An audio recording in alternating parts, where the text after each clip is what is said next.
Hello students, myself Muskan Sharma and welcome you all to the Udit pharmacy. तो आज हम हमारा डी फार्मा फर्स्ट ईयर का जो सब्जेक्ट है that is health education and community pharmacy, उसके सैंपल पेपर के बारे में बात करेंगे। क्योंकि हमें पता है जैसी सिचुएशन चल रही है तो शायद जो पेपर है वो मल्टीपल चॉइस क्वेश्चन फॉर्मेट में हो सकता है। मतलब आपको 4 ऑप्शन दिए जाएंगे, आपको एक ऑप्शन को सेलेक्ट करना है। ठीक है, तो ऐसे पैटर्न को आज हम पढ़ने वाले एक सैंपल पेपर में आपके साथ शेयर करूंगी और उसके हम जो आंसर्स है वो सॉल्व करेंगे। ठीक है, तो अगर अभी तक आपने हमारा चैनल सब्सक्राइब नहीं किया तो हमारा चैनल सब्सक्राइब करें। एंड टेलीग्राम पे भी आप हमें ज्वाइन कर सकते हैं, फेसबुक पे भी आप हमें ज्वाइन कर सकते हैं, इंस्टाग्राम पे भी ज्वाइन कर सकते हैं, एंड अगर आप ट्विटर पे है तो हमें वहां भी ज्वाइन कर सकते हैं। ठीक है, so let's start with the first question.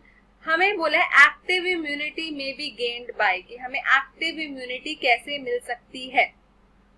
तो अगर हम बात करें ब्रॉडली इम्यूनिटी की, तो इम्यूनिटी हमारी 2 तरह की होती है। एक होती है इन्नेट इम्यूनिटी और एक होती है हमारी एक्वायर्ड इम्यूनिटी। ठीक है जी, इन्नेट इम्यूनिटी कौन सी है? जो कि बाय बर्थ हमें मिली होती है, भगवान की देन से, हमारे घर वालों की देन से बाय बर्थ हमें जो इम्यूनिटी मिली होती है। एक्वायर्ड की बात करें तो जो हम गेन करते हैं through out the life, gain through out the life, पूरी लाइफ में हम गेन करते हैं। ठीक है, फिर इसमें भी हमारी कैटेगरीज आ जाती हैं। एक्वायर्ड की बात करें तो एक्वायर्ड में हमारे पास आ जाती है एक्टिव इम्यूनिटी और आ जाती है हमारे पास पैसिव इम्यूनिटी। ठीक है, एक्टिव में भी हमारे पास आ जाती है नेचुरल, आ जाती है आर्टिफिशियल, आ जाती है। ठीक है, नेचुरल आ गई, आर्टिफिशियल आ गई। पैसिव में भी हमारे पास नेचुरल आती है और आर्टिफिशियल आती है। तो हम मेनली एक्टिव के बारे में बात करेंगे क्योंकि क्वेश्चन में हमसे वही पूछा गया। तो एक्टिव इम्यूनिटी वो इम्यूनिटी होती है जिसमें जो होस्ट है उसका इम्यून सिस्टम पार्टिसिपेट करता है। Host immune system will participate in it. अब क्या मतलब है इसका? अब क्या है, जैसे कि कोई भी बैक्टीरिया या कोई भी वायरस मेरी बॉडी में एंटर हुआ तो मेरी बॉडी के लिए वो एंटीजन हुआ, मेरी बॉडी उस एंटीजन के लिए एंटीबॉडी बनाएगी। ठीक है, जो इससे फाइट ऑफ करेगा, इसको न्यूट्रलाइज करेगा, हेंस मुझे डिसीज से बचाएगा।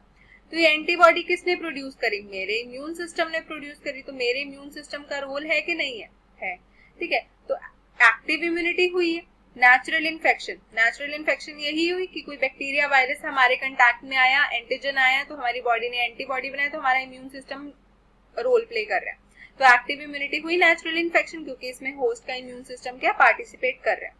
अगर मैं बात करूं वैक्सीन्स की, ठीक है जी, तो वैक्सीन्स क्या है? वैक्सीन्स भी हमारा क्या है कि हम कुछ पार्ट, ठीक है, लेके किसका, जो भी हमारा एंटीजन है, कोई भी वायरस है, कोई भी माइक्रो ऑर्गेनिज्म है, उसका कुछ पार्ट लेके हम होस्ट की बॉडी में इंट्रोड्यूस करा देते हैं ताकि वो क्या करे, एंटीबॉडी प्रोडक्शन करे और हेंस हमें इम्यूनिटी प्रोवाइड करे। ठीक है, तो इसमें भी होस्ट का जो इम्यून सिस्टम है वो तो वर्क कर रहा है, एंटीबॉडी प्रोड्यूस कर रहा है, तो वैक्सीन भी हमारा ठीक हो गया।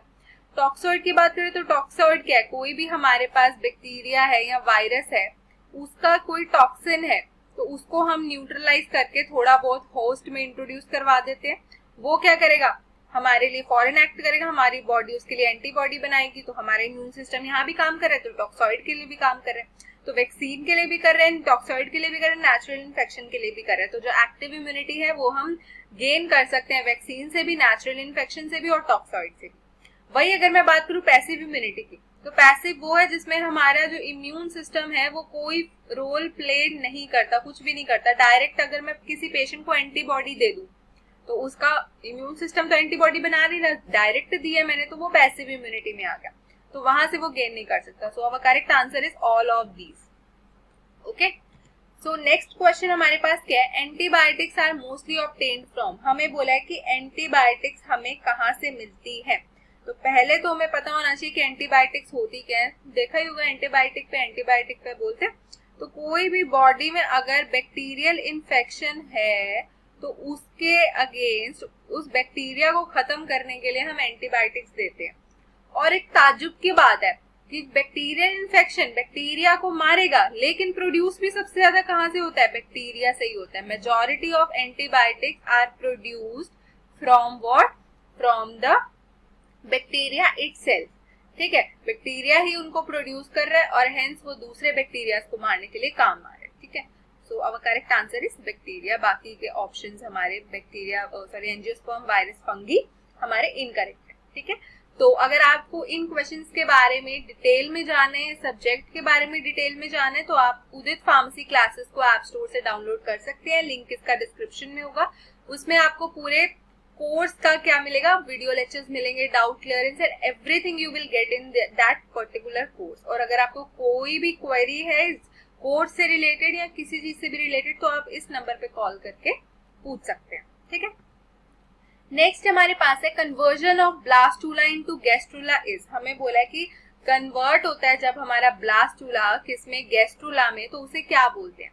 ऑप्शंस में दिया गया cleavage, morphogenesis, differentiation and reproduction. ये 4 चीजें हमें गिवन है। तो क्या होता है, जब भी हमारा गैस्ट्रूला बन रहा है, क्या बन रहा है, गैस्ट्रूला बनेगा ब्लास्टूला से, तो क्या होगा, जो सेल्स हैं हमारे वो कहाँ आ जाएंगे, interior to the blastula, blastula के अंदर इकट्ठे होने शुरू हो जाएंगे। जैसे कि ये ब्लास्टूला है तो इसके जो सेल्स हैं यहाँ के वो अंदर वाली साइड पे हमारे आने स्टार्ट हो जाएंगे। एंड हेंस जब हमारे अंदर आने वाली साइड मतलब ये अंदर आ जाएंगे सेल्स, तो ये क्या करेंगे, अगर तो ऑर्गेनिज्म डिप्लोब्लास्टिक है तो दैट मीन्स उसमें फॉर्म करेंगे क्या, 2 जर्म लेयर। डाई आ गया ना, तो डिप्लोब्लास्टिक 2 जर्म लेयर्स फॉर्म करेंगे। अगर हमारा ऑर्गेनिज्म ट्रिप्लोब्लास्टिक है तो ट्रिप्लोब्लास्टिक में कौन सी हमारी 3 जर्म लेयर प्रोड्यूस करेंगे। ठीक है, तो इन ब्लास्टूला के सेल्स का अंदर आ जाना और गैस्ट्रूला को फॉर्म कर देना और ये जर्म लेयर्स बना देना, उसे बोलते हैं मॉर्फोजेनेसिस। क्या बोला जाता है, मॉर्फोजेनेसिस। तो क्या, जब डेवलपमेंट हो जाती है जर्म लेयर्स की गैस्ट्रूला में, तो वो हमारा एक एग्जाम्पल होता है किसका, मॉर्फोजेनेसिस का। ठीक है, so our correct answer is morphogenesis. Next अगर हम बात करें क्वेश्चन की, amniocentesis depicts and the options are hereditary depicts, यहाँ पे आएगा हेरिडिटरी डिफेक्ट्स। ठीक है, deformity of the heart, deformity in the brain या ऑल ऑफ दीज। ठीक है, हमसे पूछा कि एमनियोसेंटेसिस क्या बताता है हमें।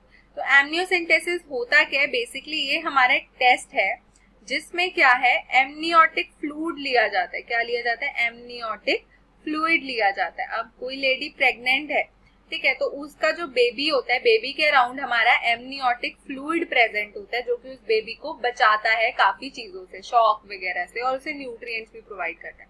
तो हम क्या करते हैं, उस एमनियोटिक फ्लूइड का क्या लेते हैं, सैंपल, और उससे हमें पता लग जाता है कोई भी क्रोमोसोमल अबनॉर्मैलिटी है उसमें, क्रोमोसोमल अबनॉर्मैलिटी है उसमें, उसका हमें पता लग जाता है। साथ ही साथ कोई हेरिडिटरी कंडीशन है, ठीक है, फिनाइल केटोनूरिया एक्सेट्रा, ये सारी हेरिडिटरी कंडीशंस का भी या डिफेक्ट्स का भी हमें उसमें पता लग जाता है। लेकिन डिफॉर्मिटी ऑफ हार्ट या डिफॉर्मिटी इन ब्रेन का नहीं पता चलता, क्योंकि ये हमारे क्या स्ट्रक्चरल डिफेक्ट है। ये दोनों क्या है, हमारे स्ट्रक्चरल डिफेक्ट है। तो स्ट्रक्चरल डिफेक्ट नहीं बताता हमारा एमनियोसेंटेसिस, ये सिर्फ बताता है कोई क्रोमोसोम में अबनॉर्मैलिटी या कोई हेरिडिटरी कंडीशन है वो। तो our correct answer is hereditary defects. ठीक है, नेक्स्ट हमारे पास है vaccine developed by Pasteur was against. हमें बोला कि जो वैक्सीन टीका बनाया था पैस्चर ने, वो किसके अगेंस्ट बनाया था, चिकन पॉक्स के अगेंस्ट, एंथ्रेक्स के अगेंस्ट, रेबीज के अगेंस्ट, कि ये बी और सी दोनों ऑप्शंस के अगेंस्ट। तो क्या है हमारा, अगर हम बात करें मिड टू लेट हमारी 19th सेंचुरी में, तो जो पैस्चर था उसने देख लिया कि माइक्रो ऑर्गेनिज्म जो हमारे क्या है, माइक्रो ऑर्गेनिज्म है, वो हमारे क्या कर रहे हैं, डिसीज करते हैं। ठीक है, और उसने देख लिया कि कैसे हम वैक्सीन बना सकते हैं, लाइव वैक्सीन कैसे बनते हैं, एटीन्यूएटेड मतलब वीक करके कैसे बनाए जाते हैं वैक्सीन। तो उन्हें पता लग गया था पैस्चर को mid and let 19th century में। तो उन्होंने क्या करा, अर्लीस्ट जो उन्होंने वैक्सीन बनाए वो बनाए थे सबसे पहले फाउल कॉलरा के अगेंस्ट, फाउल कॉलरा के अगेंस्ट बनाया था, एंथ्रेक्स के अगेंस्ट बनाया था और रेबीज के अगेंस्ट बनाया था। ये 3 कंडीशन के अगेंस्ट उन्होंने क्या किया था, ये हमारा वैक्सीन बनाया था।